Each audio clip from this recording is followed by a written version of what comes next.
As I dropped the birthday card in the mailbox, I briefly thought about how it had been a whole year. That realization, more than the chilly September air, sent a shiver down my back. Well, life goes on, I murmured to myself as I began my usual half-mile walk to work. When I searched for my new condo, I made sure it was close enough to walk to my office.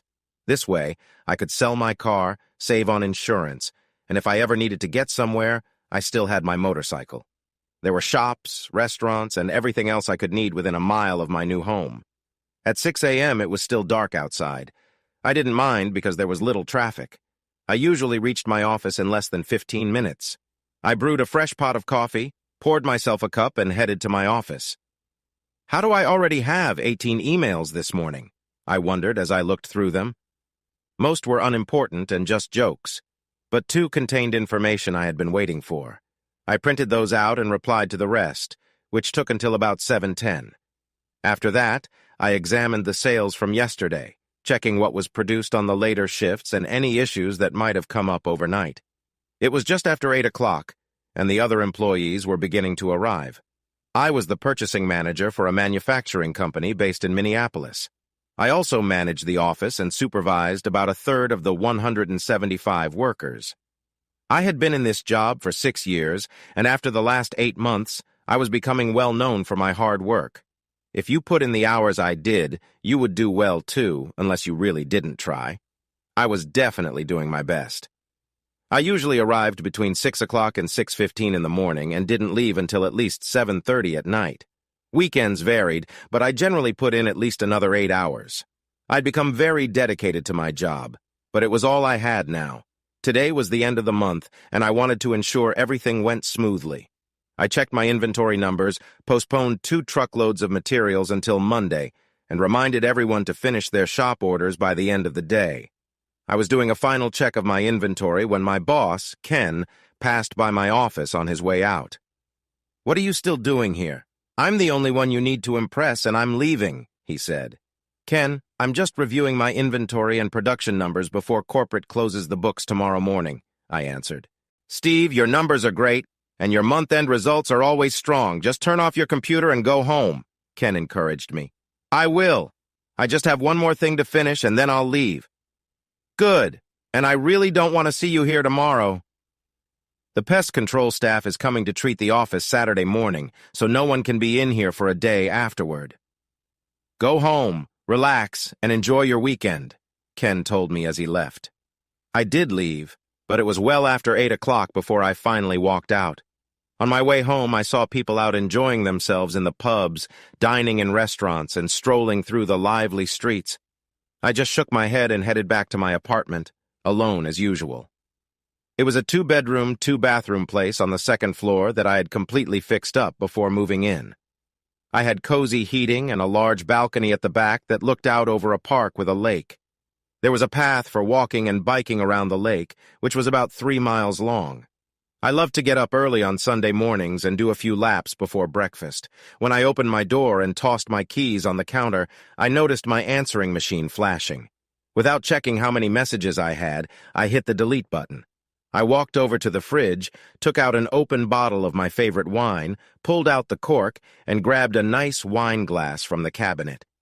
I had started using them a couple of months earlier after asking myself one night, "What am I saving these for?" They were beautiful, and they shouldn't just sit and collect dust.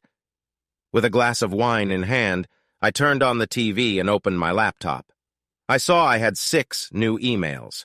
2 were from eBay about items I was bidding on, 1 was from my parents, 2 were from my only friend, Nick, and 1 was offering a job working from home. "I'll check them tomorrow," I thought as I moved to the kitchen. I had remodeled the kitchen shortly after moving in. It looked like something from a magazine with a big gas stove, a double oven, a large stainless steel fridge, 2 sinks, and beautiful countertops. It all looked out over the dining room and balcony. Not long ago, I had trouble sleeping. My mind wouldn't quiet down no matter how long I lay in bed. I found that the only way to sleep well was to be really tired. So, I had turned the 2nd bedroom into a home gym. Every night between 9 o'clock and 10 o'clock, I pushed myself hard. After that, I would take a quick cold shower, have one last glass of wine, and then go to bed. That was my routine day after day. I had lost weight over the past year and was now fit at 175 pounds, down from a softer 195. I wasn't very big, but I was strong. Dinner was the same as it had been all week. I didn't feel like cooking when I got home at 8 o'clock every night, so I found a local restaurant that would prepare and freeze 5 meals for me each week. Tonight it was steak with peppers and rice. Just a few minutes in the microwave and it was ready to eat. I poured myself another glass of wine, went to the living room, and turned on the news. There never seemed to be any good stories anymore. The news always showed troubling events, disasters, and scandals involving famous people.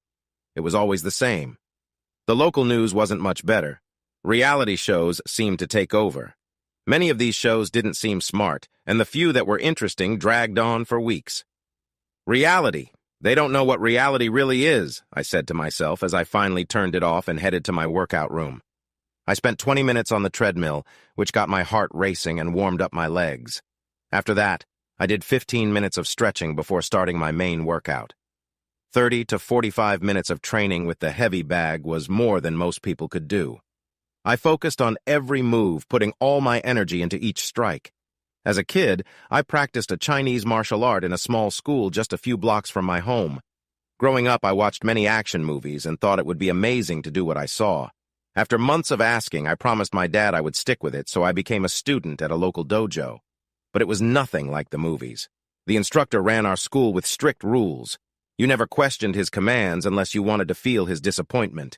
He really pushed us until we could barely move. After about 2 months, I wanted to quit. I paid for a year, and you're going to finish, my dad told me firmly. Are you a quitter? He asked. It's tough. Deal with it. Complete the year, and if you want to stop after that, fine. But I want you to give it everything you have. I don't want to see you not trying. Do you understand? Yes, sir, I replied. After that, I gave it my all. That's when I met Nick. He was a year older and went to the same school. Even back then, he was larger than me by about 40 pounds, but he didn't share the same motivation. My dad put me in this class to help me build confidence and character, Nick told me one day. I don't really want to be here, but I have to. We became best friends. We spent time together and played, but most importantly, we trained together. We would help each other with our training, and Nick often said I kicked too hard. Can you ease up a bit? You don't need to kick so hard all the time, Nick said, sounding a bit worried. But I was focused. In just 2 months, we would be allowed to spar in class, and that's what I was really looking forward to. My first sparring session was a total mess. I lost to at least 3 other students, which was a big surprise for me. It took me 3 more months of training before I finally won my first match. After that, I kept improving. I trained for 4 more years before I decided to stop. Nick trained for 2 years before he chose to leave. I earned my second-degree black belt, but then I found new interests. My sensei wanted me to stay, but I had already made my decision. He told me I could always come back, and we ended things on a good note. For a while, I dropped by to visit, but after a year, I stopped. That was until a few months ago. Looking at my watch, I saw it was almost 11 o'clock. I was covered in sweat and slowly walked to the bathroom. After I changed out of my workout clothes, I tossed them in the hamper and stepped into the shower. I let the cold water refresh me for a few minutes. As I washed my hands and cleaned off the sweat, I noticed my hair was cut short and I had a 10-day-old beard.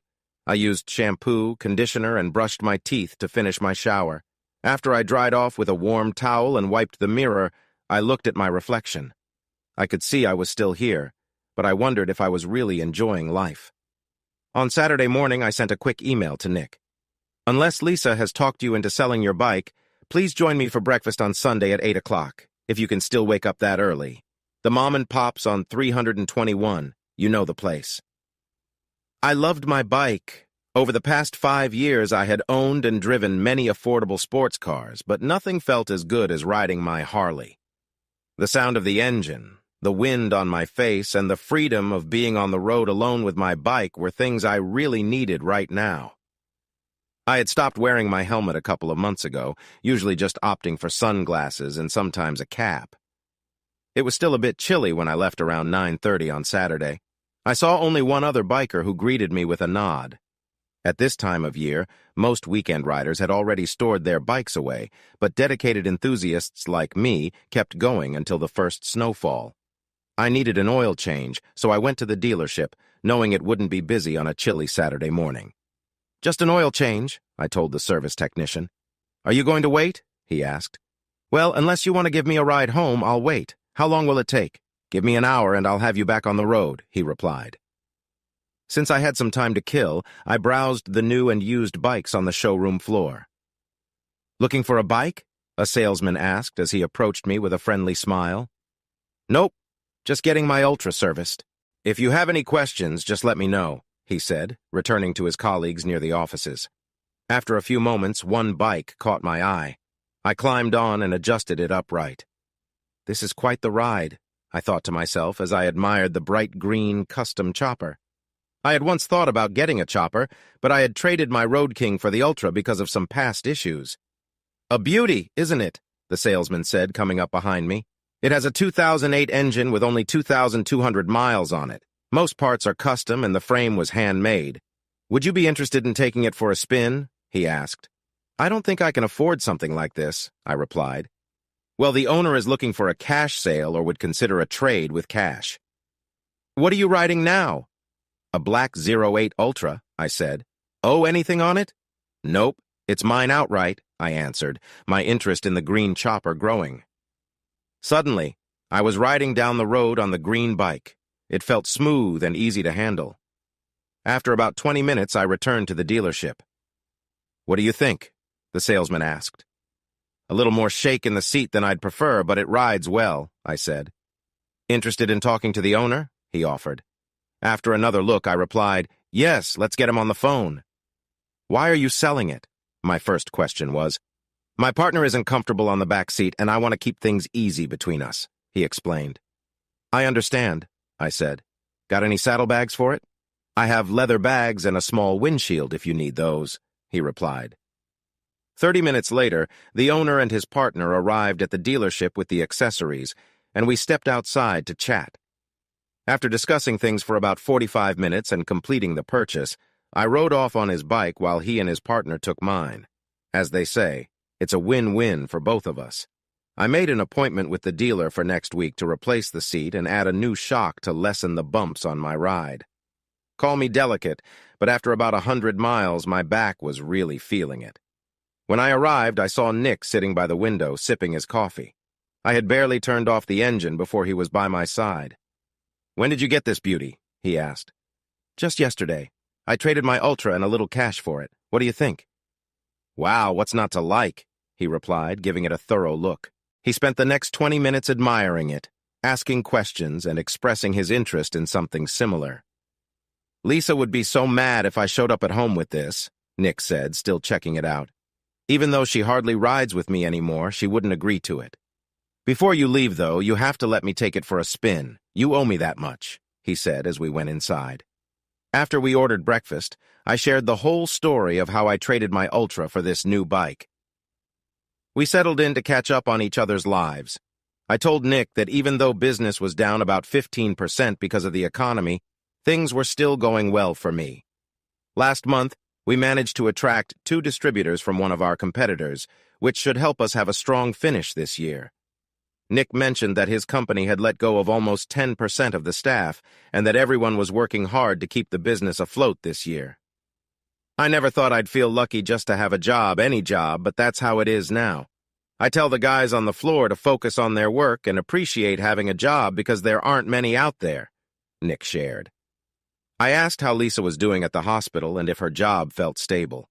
"People will always need care and hospitals need good nurses. The only problem is that sometimes she has to cover for others when they don't show up. I've had to pick her up early in the morning because she was too tired to drive home. We just have to do what we can to make ends meet." "You know Lisa and Carol are still friends, and we see her every now and then," Nick said carefully. I raised my hand and said, "Let's not talk about that." "Just thought you'd want to know. She still asks about you," he replied. "If it were anyone else, I'd be out of here already," I said quickly. "Just thought you should know. I heard you had a little incident at the dojo a couple of weeks ago," Nick laughed. "I heard the instructor told you to take a break until you could manage your focus better." It wasn't a big deal. I was sparring with the kids when his new fighter made some comments. I just wanted to let you know he was feeling a bit too sure of himself after his win, I said to him. Well, I heard he called you weak, saying you're only good enough to practice with the younger kids, Nick chuckled. Kenny mentioned you got in the ring and handled him in less than 5 minutes, and the sensei had to step in. You know how stories can get mixed up, I replied. I did a quick move and then a follow-up. I guess that made him a bit frustrated because he got too aggressive.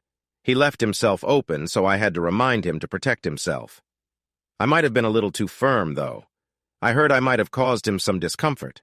Hopefully next time he'll be more cautious, I said with a light smile.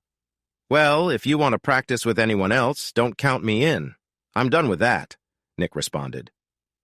You never do anything halfway, do you? He added, already knowing my answer. We talked for another hour until Nick said he had to go. I'm heading to Lisa's parents for dinner tonight. Want to come? It's no trouble, and Lisa would love to see you. It's been almost 6 months since we all got together. Not today, I replied. I need to finish some work before Monday morning, but thanks for the invite. Maybe next time, I answered. Buddy, you can't avoid everyone forever, Nick said with a friendly push before taking my new bike out for a ride. After about 10 minutes, an excited Nick returned to the parking lot. I have to get one of these, he said after getting off my bike. The only thing is, it's much faster than mine. I wouldn't want to take a sharp turn at full speed on it, he said, taking off his helmet. I reminded Nick to be careful and not to take any chances. He headed home, and I set off on my green bike for a long ride. Around 6:30, I stopped at a small diner on my way back into town. I wasn't very hungry, but wanted a little snack until breakfast. I ordered a burger, some onion rings, and a soda while keeping an eye on my bike from the window. Everyone who walked by took at least a second look.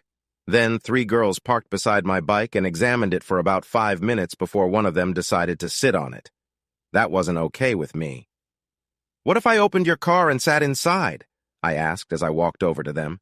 Startled, 2 of them jumped back, nearly running into me while the one on the bike asked if it was mine. Yes, it's my bike. Didn't anyone teach you to respect other people's things? I asked. I never knew my mom, and my dad would have already tried to take it, she replied without skipping a beat. How does it ride, and how is anyone supposed to sit in that small back seat? She asked. It rides fine, and I honestly don't care about the back seat because there's no one to sit there anyway, I replied, feeling a bit irritated. So if you don't mind, please get off my bike. Really? Do you think my weight will hurt your nice bike? She shot back. I wouldn't go for a ride now, even if you asked nicely, she said, walking into the diner. People are all different, I muttered to myself as I went back to my table. The 3 girls at the counter kept looking my way every so often. I guess I'm the topic of their talk, I thought as I finished my meal. I had already put on my jacket and was paying when the slim brunette came up to me. I've decided to give you another chance, she said.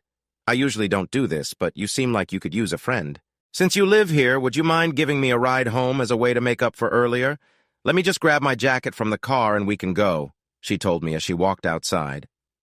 If I wasn't so surprised, I might have said no, but 5 minutes later we were on my bike, heading into town. The faster I went, the more she held on.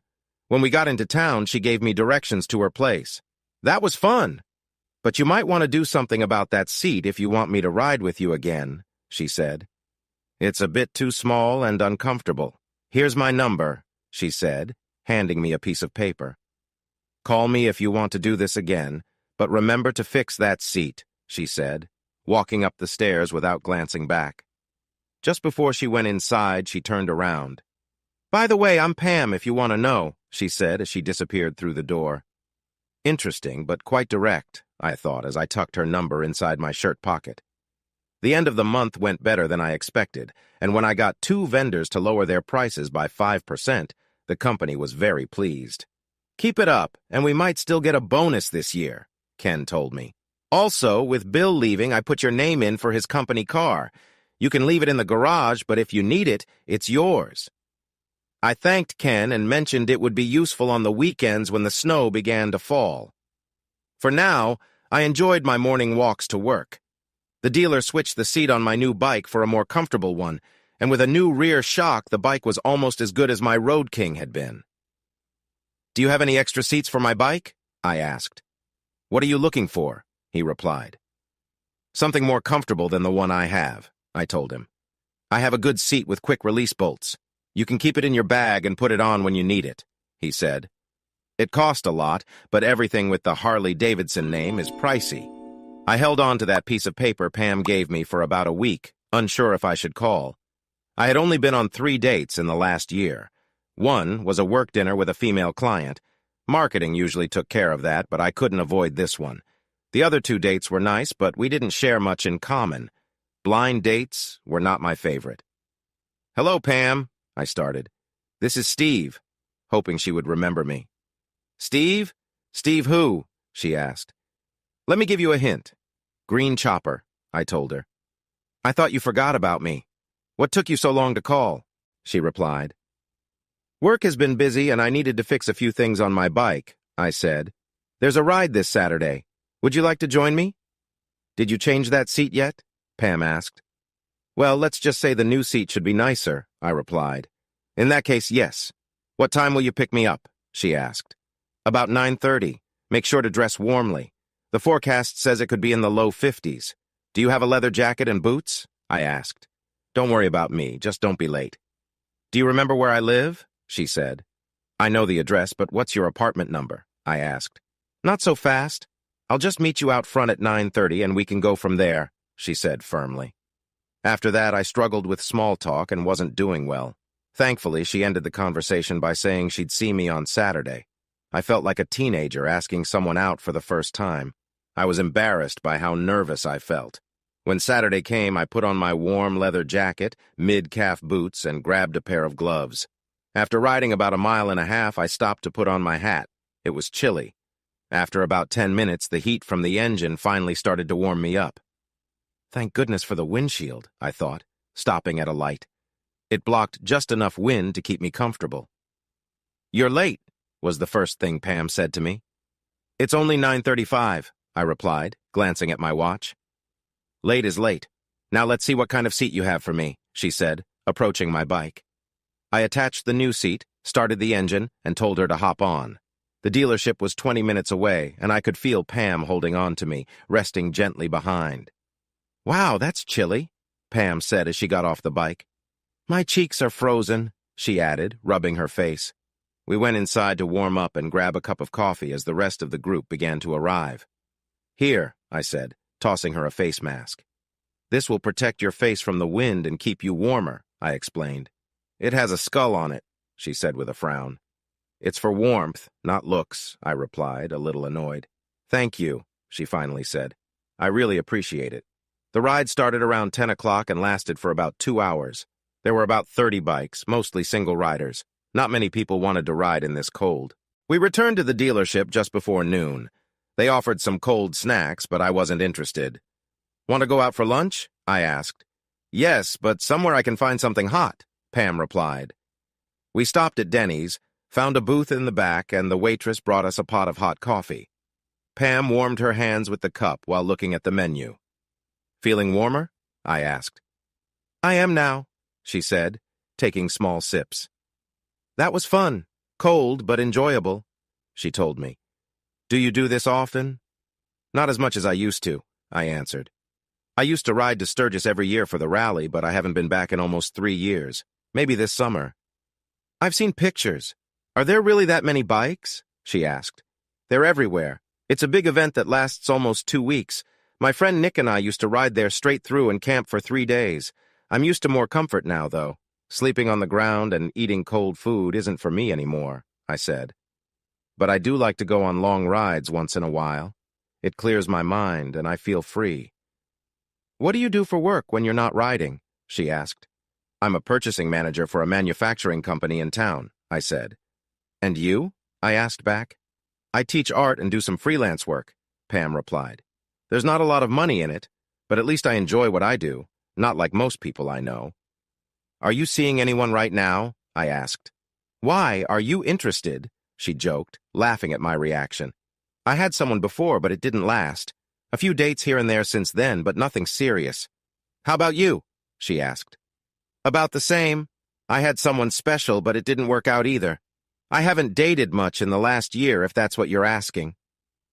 So, you're kind of starting fresh. That's good. I like that, she said with a smile. That way I won't have to worry about you just going through the motions, she added. What makes you think I want anything more than lunch? I replied. With a ride like that, I think you're open to new experiences, she laughed.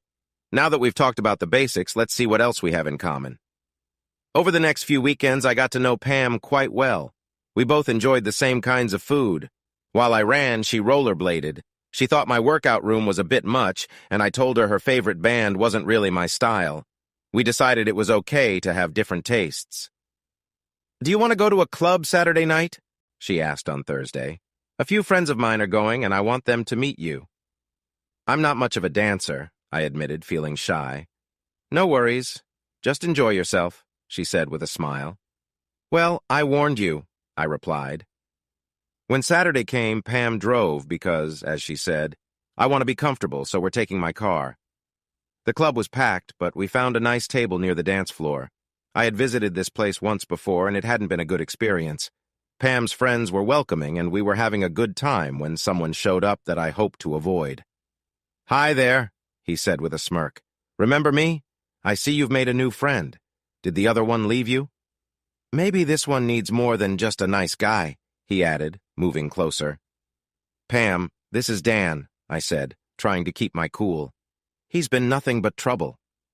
His friends tried to pull him away, but as he turned to leave, I couldn't help but comment. I heard you and your friends like to act tough. Dan turned and came at me, knocking over our table and the drinks around it. The bouncers quickly showed up and escorted Dan, his friends, and me out of the club. Pam, stay inside, I told her. You don't want to be part of this. I'll call you later, I said as they led me away. Outside, the three of them started pushing me as we moved around to the side of the building. Are you scared of me? I teased Dan. Need your friends to back you up? Dan swung at me, but I easily avoided his punches, making a light jab in return. He charged at me, which turned out to be a bad idea. I sidestepped him and quickly took him down, leaving him momentarily out of breath. His friends attempted to step in, but I defended myself, ensuring they couldn't reach me. One of them grabbed me from behind, but I managed to break free and take him down as well. The third person had already run away. I walked over to Dan, who was on the ground, and said, "Don't bother me again." As I turned to leave, I saw Pam looking shocked. "I told you to stay there," I said, gently taking her arm and leading her back to the front of the club. "We should go before the authorities arrive," I added, while guiding her along the sidewalk. "Come on, Pam, we have to leave." We hurried to the parking garage and found her car. I opened the door for her and helped her into the passenger seat. I got in and drove out onto the street, heading to my condo. The ride was quiet. Pam just stared at me. "Steve, what was that all about?" she began to ask, but I interrupted her as I parked in front of my building. "Not tonight. We can talk later, but not now," I said, raising my hand to pause the conversation. "Are you okay to drive?" "I'm okay, it's just that, please, just not tonight," I said, trying to keep calm. "I'll call you," I added as I got out of the car and walked into my building. I glanced back to make sure she was all right before entering. I closed the door, locked it, and tossed my keys onto the counter. I felt frustrated and overwhelmed, but I knew I had to calm down. I woke up the next morning around 6 a.m. I was sitting on the floor in my workout room, leaning against the wall near my treadmill. I was still dressed from the night before, my clothes damp from exertion. My mind was fuzzy from the past day, but I noticed my hands. They were red and swollen, needing care. I didn't remember much from the last hours, only that my thoughts had become darker than usual. The cold ice water on my hands shocked me back to reality. For the next few hours, I switched between warm and cold every 20 minutes to reduce the swelling and get the blood flowing again. As I opened and closed my hands a few times, I was relieved nothing was broken, just a bit hurt. However, I knew I wouldn't be doing anything too active for a while. "I know there's some ointment left that I used before," I said while searching through the bathroom drawers and cabinet, finally finding an old tube. "Not much left. Maybe I should buy some more," I thought, looking at my hands. "Thank goodness it's Sunday. I can take it easy all day if no one visits." It surprised me that it took almost 2 weeks for them to find me. I wasn't hiding, but I wasn't looking for them either. "Steve Moore?" the officer asked when I opened the door. "Yes, I'm Steve Moore," I replied. "We need you to come to the station and give a statement," the second officer said. What could I possibly say? No? "Give me a minute to grab my jacket and I'll be right out," I said, stepping back inside. At the station, we talked back and forth for nearly 2 hours. I explained that once we were outside the club, there was a misunderstanding and I was only trying to protect myself. I told them that if they wanted to hear from witnesses, they should check with the people at our table and the staff at the club. Finally, they told me that everyone there supported my story. "So what's the problem?" I asked. "The problem?" the officer said, sounding frustrated.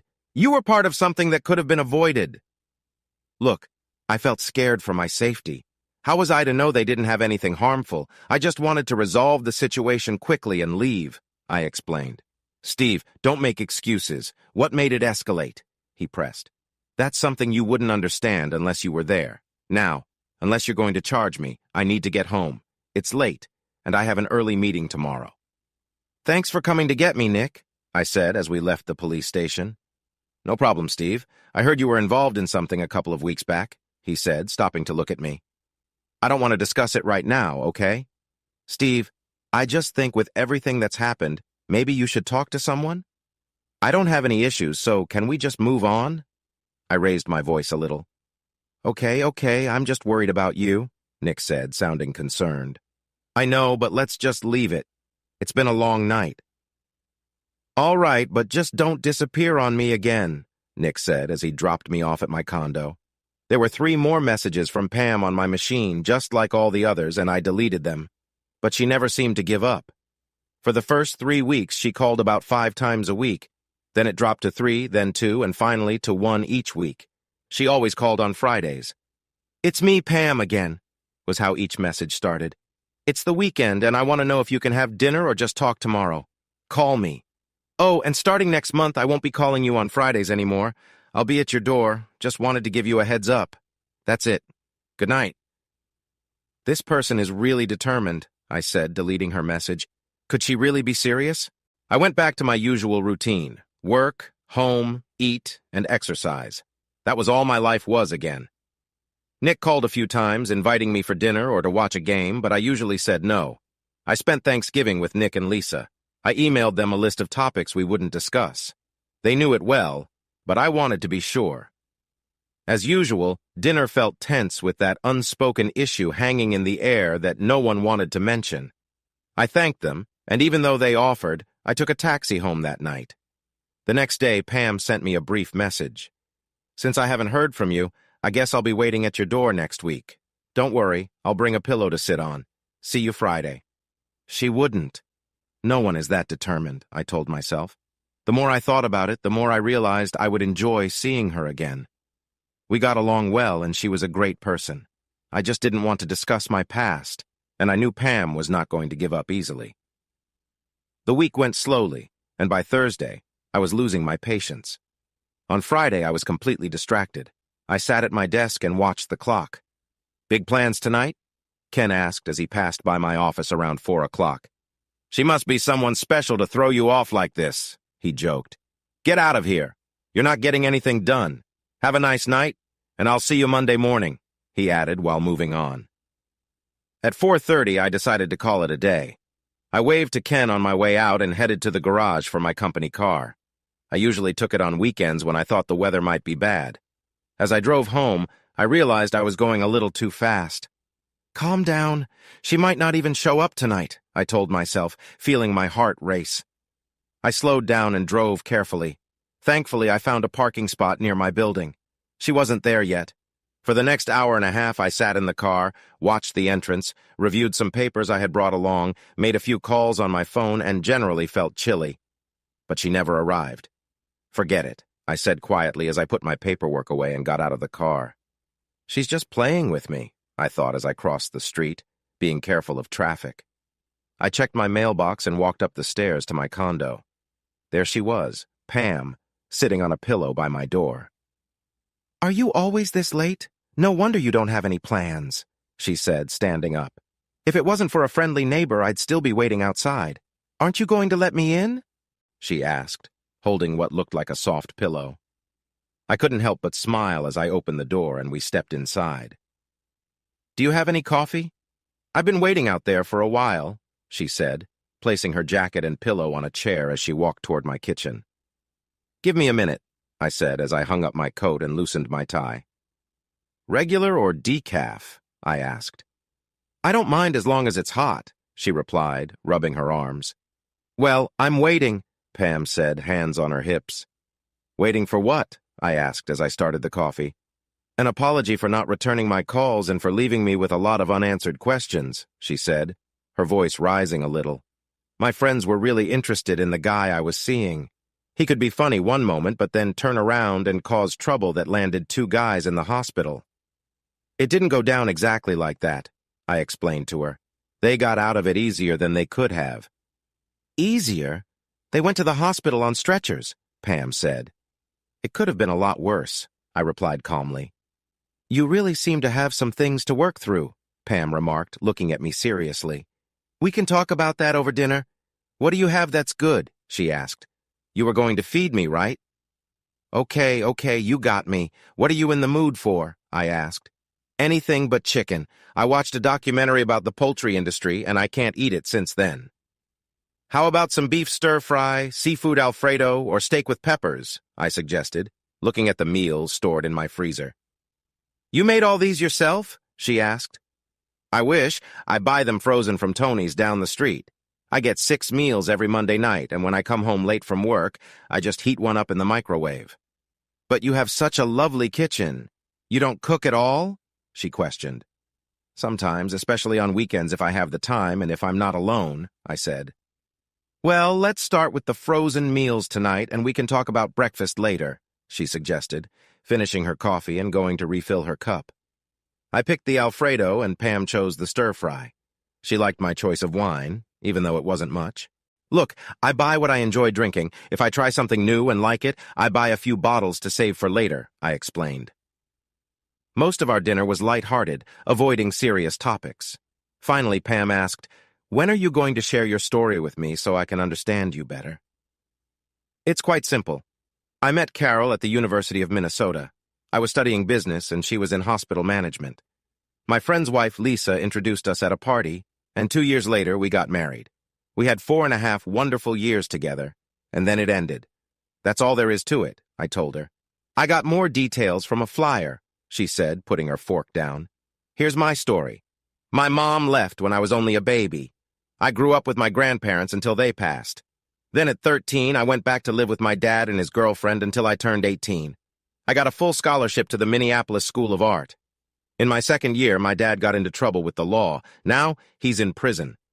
I rented a room and spent the next 2.5 years trying hard to support myself. I waited tables, drew portraits, and even posed for art classes sometimes. It was hard, but I got through it," she said. "My first real job was teaching art at a Catholic high school where I met Rob.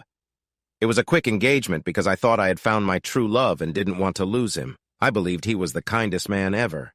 He took me everywhere and was always there for me, but I learned too late that he could be very controlling."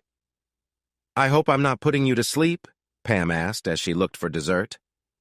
"I'm not really into sweets, but I have a few brownies that Tony gave me with last week's meals," I said, heading back to the freezer to grab a small package. "Do you have any ice cream?" "Sorry, I don't," I told her. "Next time, remind me to go shopping with you. You don't seem to know what people like to eat," she said, putting the brownies in the microwave. We settled into the living room with me on the chair and Pam on the couch.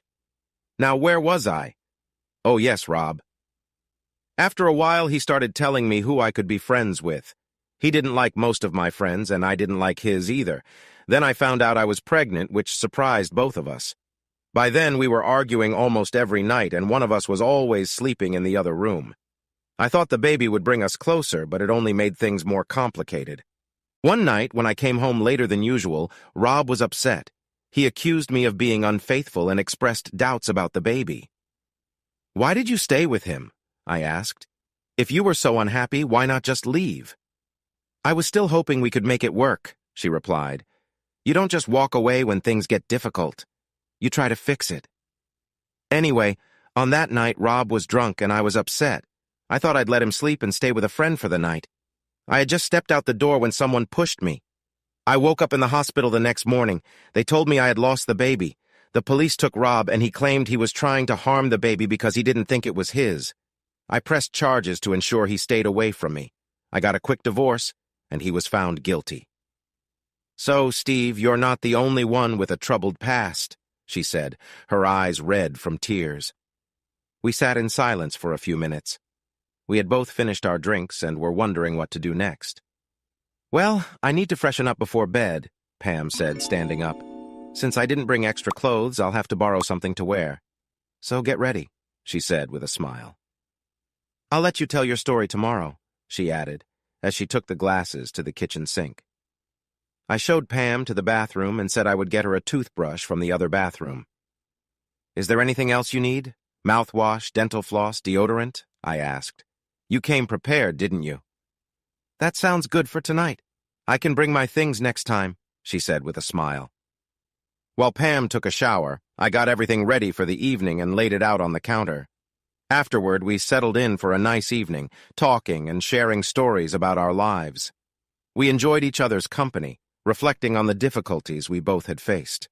Pam gently brushed her hand through her hair and smiled warmly. That was really nice, she said. Then she added, but let's keep this evening special. She stood up and said, just lie back and relax. Pam moved with confidence, creating a cozy atmosphere, something I hadn't felt in a while. Her presence helped me feel at ease, and I was grateful for how naturally she did that. We shared a moment that felt more important than just a quick meeting. It was about understanding and trust. After that, we enjoyed some quiet time together, happy with the bond we had created. Pam broke the silence with a light joke. For someone who hasn't been in this situation for a while, you're doing great. We both laughed, feeling the weight of the past lift away. We spent the rest of the night sharing stories and keeping things light. As the evening came to an end, we decided it was time to rest. The warmth of our connection stayed with us as we fell asleep. The next morning, Pam woke up to sunlight filling the room. She noticed I wasn't there and found a note on my pillow. Went for a run around the lake. If I'm not back when you wake up, just look out the balcony doors and wave. Pam smiled, wrapped herself in a blanket, and went to the balcony. She saw me running by and called out, "Hey there! Hurry back!" I waved and made my way back to the building. When I returned, Pam greeted me with a playful question. Isn't it chilly outside?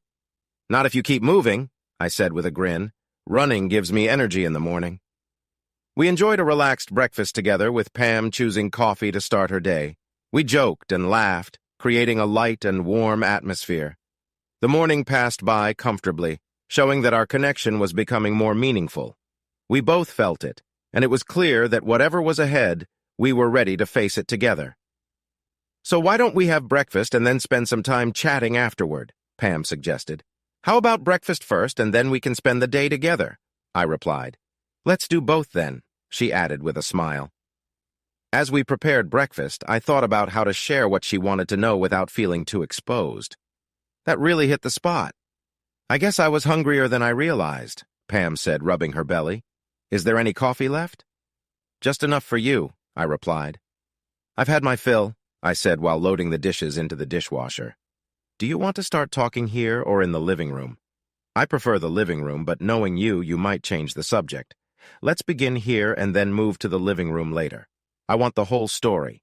We have the whole weekend, so don't hold back, she said, curling up on the couch. Okay, what do you want to know? I asked, leaning against the counter. First, how long have you felt so strongly about certain things? Pam inquired. I wouldn't say it's a strong feeling. That incident at the club was bound to happen, I replied. Now I'm really puzzled. Just tell me what happened in your own words, Pam encouraged, settling into her seat. Fine, you win, I said, sitting across from her. Carol and I met at a party hosted by Lisa and her friends. I was not looking for anything serious, and she wasn't either. Nick and Lisa were engaged and planning a spring wedding. Carol was going to be one of Lisa's bridesmaids, and Nick wanted me to be his best man. So whenever Nick and Lisa were around, Carol was usually there too. We started out as a group, but soon began spending more time alone together. Eventually, we started dating. Carol was a lively person, and I often found myself helping her out of tricky spots. She had a way of attracting attention from the wrong people at the wrong time. Eventually, I got tired of it and decided I needed a break. "What's wrong?" she asked me one day after about 2 weeks. "Do you not like me anymore?" "Carol, if we're together, it should just be us. I'm tired of you being so friendly with every guy you meet," I told her. "Are you saying you want us to be exclusive?" "I suppose that's what I'm saying," I admitted, surprising myself. "All right, let's try it and see how it goes." From that moment on, we were a couple. At Nick and Lisa's wedding, Carol mentioned that when we got married, it would be more relaxed. "Our wedding?" I asked, surprised. "Yes, our wedding. Eventually, you'll ask me and I'll say yes, but it won't be formal. It will be more of a fun gathering." And that's how it began. 2 years after we first met, we got married and settled into a nice apartment close to our jobs. Life was good. We both had steady jobs and enough extra money to enjoy ourselves. But in our 3rd year, things started to shift. One evening, Carol said, "Steve, have you ever had something you really wanted to do but never tried?" "Like what?" I replied. "You know, something you've always dreamed of doing but haven't," she explained. "Everyone has those," I remarked, intrigued. "Steve, my birthday is in 2 weeks and there's something I'd like to do." "Do you think we could do this for my birthday?" she asked. "If it's something we can both enjoy, I'm open to it," I replied. 2 weeks later, on her birthday, we decided to try something new. It was an idea she had been thinking about for a while, and we saw it as a way to explore a different part of our relationship. That night, our focus was on connecting in a way that felt meaningful and brought us closer together. We aimed to understand each other's needs better and find ways to support one another. However, as time went by, we noticed that this new experience wasn't strengthening our bond. Instead, it started to create some distance between us. What we thought would bring us together was pulling us apart. As the evening went on, Carol signaled that she had enough and wanted to stop. The room was a bit messy, so I helped her tidy up and made sure everything was in order. "I'm really tired but feeling pretty good inside," she said, smiling at me. "I need to freshen up." While she cleaned up, I organized the room. Afterward, I got her a bottle of water, and she mentioned that she needed to sleep in the next morning. She ended up sleeping until nearly noon. Later, Pam asked me about the previous night and seemed curious about how it went. I kept my response simple. "I bought her a new outfit and we went downtown. We had dinner at a nice restaurant and enjoyed some time together. At one point, I realized this wasn't the path I wanted our relationship to take. The next year, Carol wanted to try something else, but it didn't go well.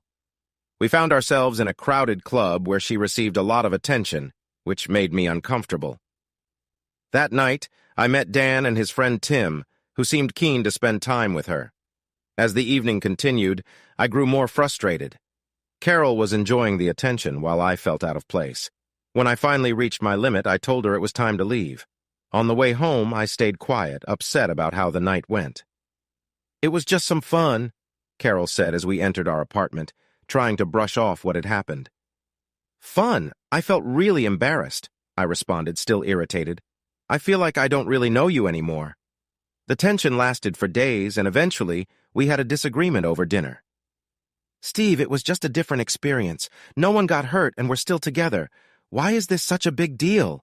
Carol said, clearly frustrated. "Carol, you know what I want for my birthday next year? Something simpler, something we can both enjoy without involving anyone else," I told her. Carol tried to make light of it, but I realized that our views on these things were just too different.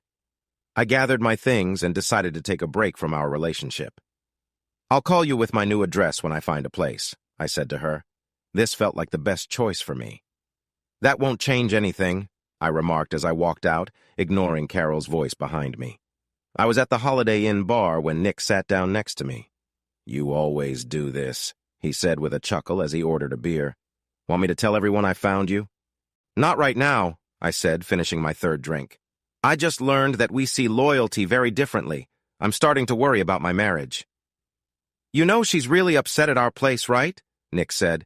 "She's only upset because I won't follow along with what she wants. Nick, she was dancing with 2 guys and they were teasing me. I almost lost my cool and confronted one of them while trying to convince Carol to leave. The worst part is that Carol doesn't think she did anything wrong," I said, starting on my 4th drink. "Looks like that won't happen again," Nick said with a nervous laugh, but he quickly stopped when he saw my expression. Sorry, bad joke, but we both know you're not really going to leave her, right? Not this time, but if it happens again, I can't promise anything, I replied. I waited a few days before going back home. We made up, and things felt normal again until my birthday came around the next year. Are you up for something special this year? Carol asked, trying to cheer things up. I planned something a little different for us, a couple's massage. It was supposed to be relaxing, but it highlighted how differently we viewed certain aspects of our relationship. I realized we needed to have a discussion about where we stood. After the massage, we talked about our feelings and what had happened during the experience. It was a wake-up call for both of us, and we agreed to work on understanding each other better. I decided to go with the flow, curious about where our conversation might go. Since we're here, how about we just enjoy this moment? I suggested. Sure, let's take it easy, she replied with a laugh. At breakfast the next morning, Carol smiled at me warmly. See, I told you we could have fun and still wake up feeling good, she said, holding my hand. Looking back, I see that I should have addressed the issue immediately. That was my mistake. To Carol, it seemed like I was okay with everything that happened. But I downplayed it and suggested it was time to move on from these little games. After talking for a while, I needed something to drink, so I went to the fridge for a glass of orange juice and then sat next to Pam. So, things got a little carried away, Pam said.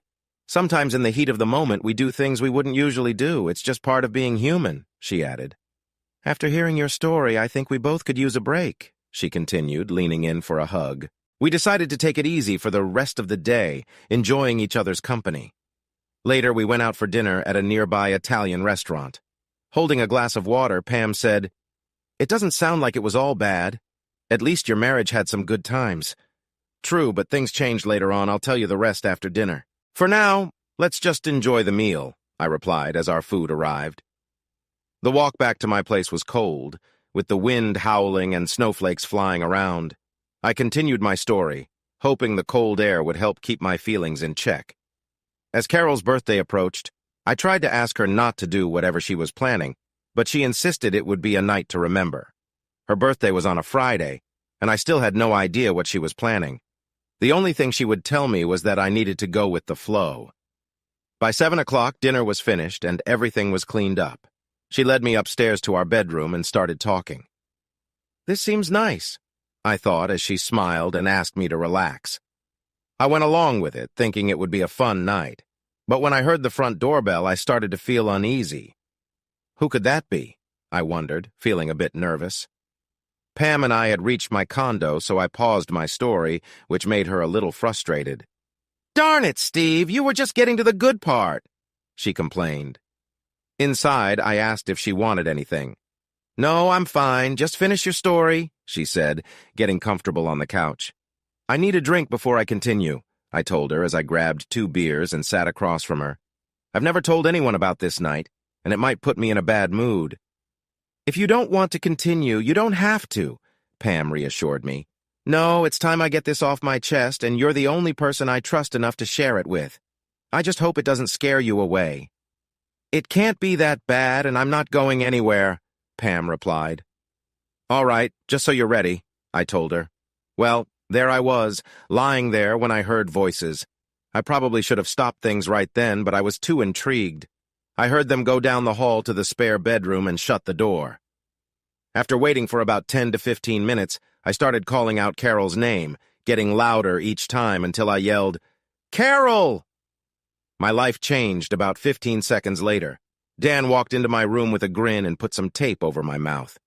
This should keep you quiet, he said, leaving the key to the handcuffs on the dresser. If you can get these, you can join us. If not, oh well, he laughed as he left and closed the door. I struggled against the restraints, worrying about what might be happening outside. I fought until I was too tired to move. Eventually, Dan came back to the room, teased me again, and then left. I kept trying to break free until the bed fell apart with a loud crash. After they left, it was quiet except for the sound of the shower running. I lay there feeling worn out and upset. I don't know how long I stayed there. Then I heard Carol scream, "Oh my God!"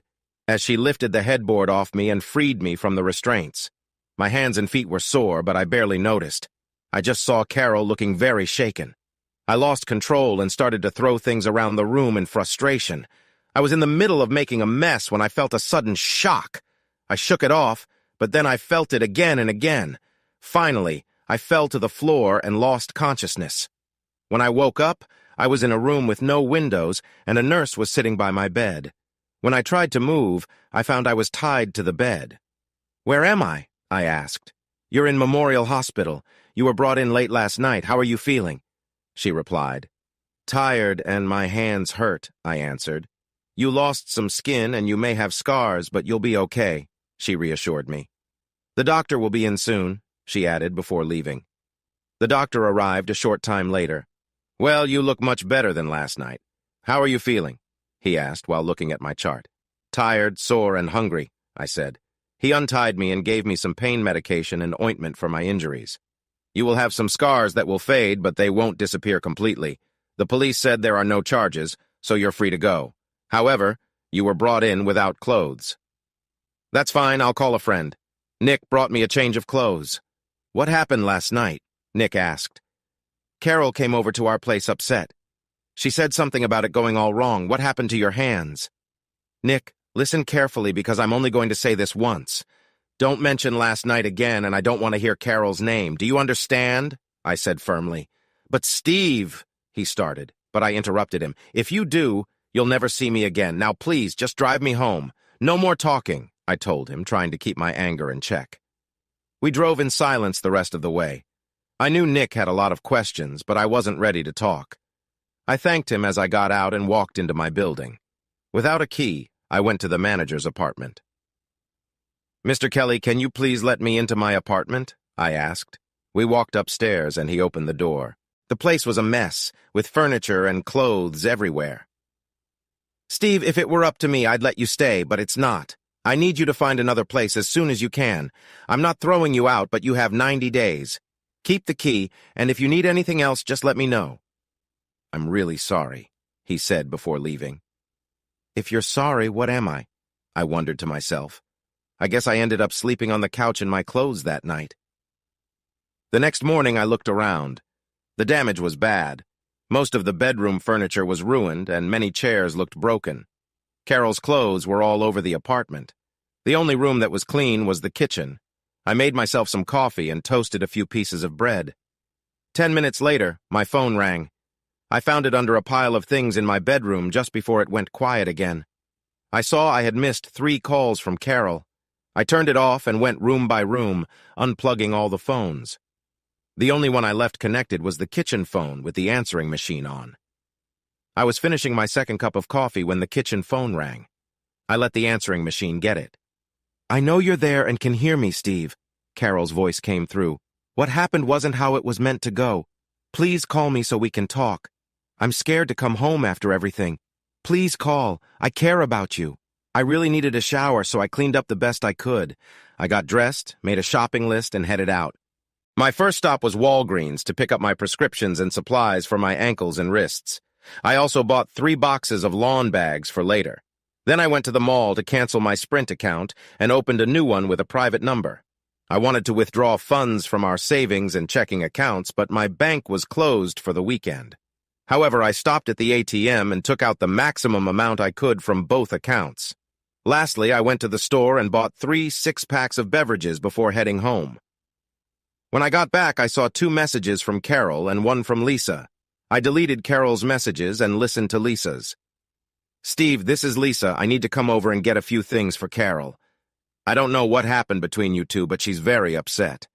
Unless I hear from you, I'll be there around 7 o'clock.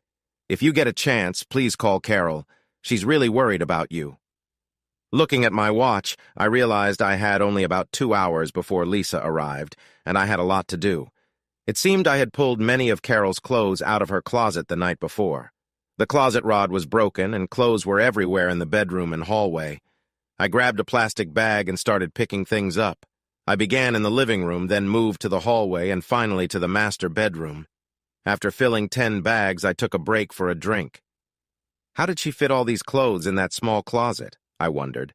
I ended up with 12 bags for her clothes, 3 bags for items from her dresser and bathroom, and 4 more for her shoes. After 2 more beers, I was ready for Lisa to arrive. "What is all this?" Lisa asked as she and Nick walked into my apartment. "All of Carol's things except her furniture," I answered. "I only came for a few outfits, not everything," Lisa reminded me. "The apartment manager asked me to find a new place, and I'm not taking Carol with me, so these bags are all her stuff. She can come by and get any furniture left, or I'll dispose of it. Her choice," I explained. "Don't you think you two should have a talk about this?" Lisa suggested. "Not a chance.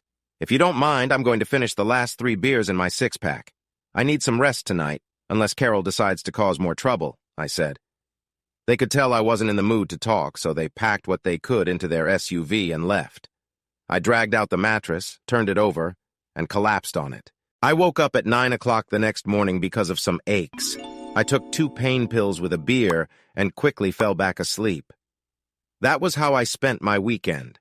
I called my boss and asked for the next week off.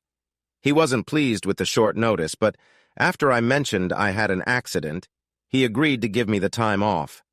I guess the mess of my marriage was a valid reason. On Monday, I got back to sorting things out. I took half of the money from our savings and checking accounts and opened a new account in my name. I signed a paper to remove my name from our joint accounts, but it would take a week to process. I closed our joint credit cards, those with no balance, and paid off half of the ones with money owed. We each had our own cars, retirement plans, and health insurance, so I didn't have to worry about those. I sent an email to my HR manager to remove Carol's name as the beneficiary of my retirement and life insurance. Looking back, I felt good about what I managed to do that day. The rest of the week, I focused on finding a new place to live. After a month of not taking her calls, Carol started sending me emails nonstop. I couldn't understand why she didn't just come over since she still had a key to the apartment. I finally replied to one of Carol's emails. "Carol, I don't want to see or hear from you again. Our marriage is over. You made sure of that. Please leave me alone. I hope your time with Dan and Tim was worth it." I didn't expect a response, but she replied anyway. "Steve, I'm really sorry. It wasn't meant to turn out this way. I sent Dan to help you, but he told me you got upset and left. Maybe I wasn't thinking clearly because of our earlier conversations. I'll give you some space and reach out later." Carol ended her message with, "I do care and miss you." "So, Pam, now you know about my difficult night," I said, finishing my second beer. "I still feel angry at her more than you can imagine," I said as I stood and walked back and forth. "So that's why you confronted Dan. What about Tim?" she asked. "I had a private detective find him about a month ago. I know where he works and lives now. I did before I dealt with Dan, but now I'm not so sure," I said, trying to calm myself. "You know he'll be ready for you, right?" Pam said. "Why go through this? It seems Dan was the main troublemaker, and he won't be a problem for a while." "Pam, now that everything is out in the open, it's time to close this chapter for good, starting with Tim and ending with Carol," I told her. "Steve, you're starting to worry me. I hope you're not thinking of doing something hasty. After what happened with Dan, it could go badly for you," Pam said, trying to reason with me. "No, nothing like that, but I will make sure she faces the consequences," I said, still angry and pacing. "There will be accountability for her actions, just wait." "Steve, your marriage to Carol is over. Why can't you just let it go? She can't hurt you anymore, and you can't hurt her," Pam said gently. "But Pam, Carol and I are not divorced yet. She filed the papers a couple of months ago, and when I got them, I threw them away. She has been trying to get me to sign because she's dating someone new. I still have one more move to make before this is over," I told her. "Steve, listen to yourself. You sound fixated on getting even. Sign the papers and move on. What difference will it make if you get one last chance at her? She's moved on. Why can't you?" Pam asked. "Because she needs to understand the impact of what she did to me and to our marriage," I said, raising my voice. "I want her to remember, and with my plan, she will," I told Pam. "Steve, I don't like this side of you. You don't let go. You pursue resentment at any cost. I think I need to leave. I thought I knew you, but this isn't who I thought you were." "I'm sorry for everything that happened, but I can't move on from this," Pam said, standing up and putting on her coat. "If you go through with your plans, Steve, we're done. Don't reach out to me afterward because I'm giving you this one last chance." "Goodbye, Pam," I replied as she walked out. I really did care about her, I thought to myself. 2 weeks later, when Tim opened his apartment door, I put my hand on his shoulder and walked him inside. "We need to talk," I said firmly. "Listen, I didn't do anything wrong. It was all Dan's idea," Tim quickly explained. "I told him it was too much, but he didn't listen. Carol arranged everything. We thought everything was fine after it happened. I'm really sorry. I didn't know you were still in a tough spot until we got in the car. Please just leave me alone." "Tim, my birthday is in 2 weeks. I need you to leave town by then. Think of it as your gift to me. If you're still here after that, there will be issues. Do you understand?" I asked him. He nodded. "Remember, 2 weeks," I reminded him as I left his apartment.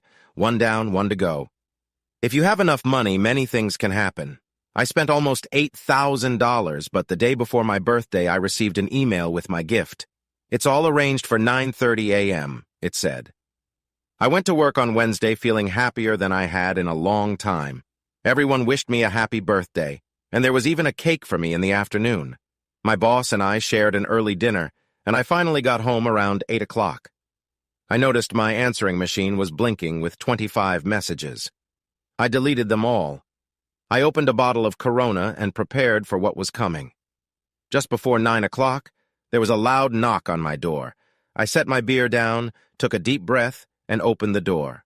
"You have some nerve," Carol shouted while Nick held her back. "Good evening, Carol. How are you?" I asked casually. "How could you share that video with my parents and friends?" she asked, tears in her eyes. "I'm not sure what video you mean, Carol. If you tell me what's in it, maybe I can help," I replied calmly. "Why would you do this, Steve? Do you still hold a grudge against me that you'd want to ruin my life?" she questioned. "Now I see what you're talking about," I said, trying to keep my tone light. "The one labeled Carol Moore cheats on her husband." "Not only did I see it, but I also lived it," I said, as she finally stopped resisting. I rolled up my sleeves and showed them my scars. "Do you see these? They're a constant reminder of what you did. Every day they remind me of how you broke our marriage. At first, I even thought Dan and Tim were hurting you, Carol. If I had known what was really happening, I would have done anything to save you because I cared that much. Little did I know you planned the whole thing with them. Everyone, including your parents and our friends, blamed me for the breakup. They said awful things about me for over a year. Maybe now they'll see the truth." "I said I was sorry. I tried to talk to you many times, but you never listened," Carol said, now in tears. "Sorry? You say you're sorry? I regret not ending things the night we met Dan and Tim. When I sent you that birthday card months ago, I told you it would all end on my birthday this year, and now it has." "Steve, you've gone too far this time," Nick said, looking at both Carol and Lisa. "Nick, have you watched the tape?" I asked. "No, I haven't," he replied. "That's because I didn't send it to you and Lisa. I didn't want to drag you into this. But if you think I'm wrong, watch the tape. Imagine me struggling for hours to help her. Then tell me what you would have done if it had been Lisa," I told him. "Carol, if there's anything on that tape that's not true, I'll ensure a correction is sent out. Otherwise, it is what it is." I then handed her a large envelope. "These are the divorce papers, signed and notarized. So, if you don't mind, I have things to do before I go to bed. I'd like to say it's been nice, but it hasn't," I told her as I went inside and closed the door. Finally, leaning against the door, I knew it was over. I had made arrangements to send a copy of the tape to her parents and everyone who had taken her side after our breakup. I could have sent it to her workplace or church, but I didn't. Instead, I only posted it on 2 websites. The income from that should cover the costs I incurred. Carol threatened to take me to court, but nothing came of it. The tape was uploaded from an overseas site and routed through several other countries, so it couldn't be traced back to me. About 3 weeks after everything happened, I received a short email from my ex-in-laws. "I'm sorry, I never knew," was all it said. Some of my old friends tried to reach out to me and apologize, but I never called them back. I guess I wasn't as bad as people made me out to be. The video spread quickly. It took just one person to download it and share it with others. Soon enough, Carol was the topic of conversation. About a month later, Carol left her job and moved away. Many people at work had seen the video. Although no one mentioned it, I became seen as someone who had been affected by the situation. It was 2 months before Nick reached out to me. Yes, he had seen the video. And he probably would have reacted the same way I did.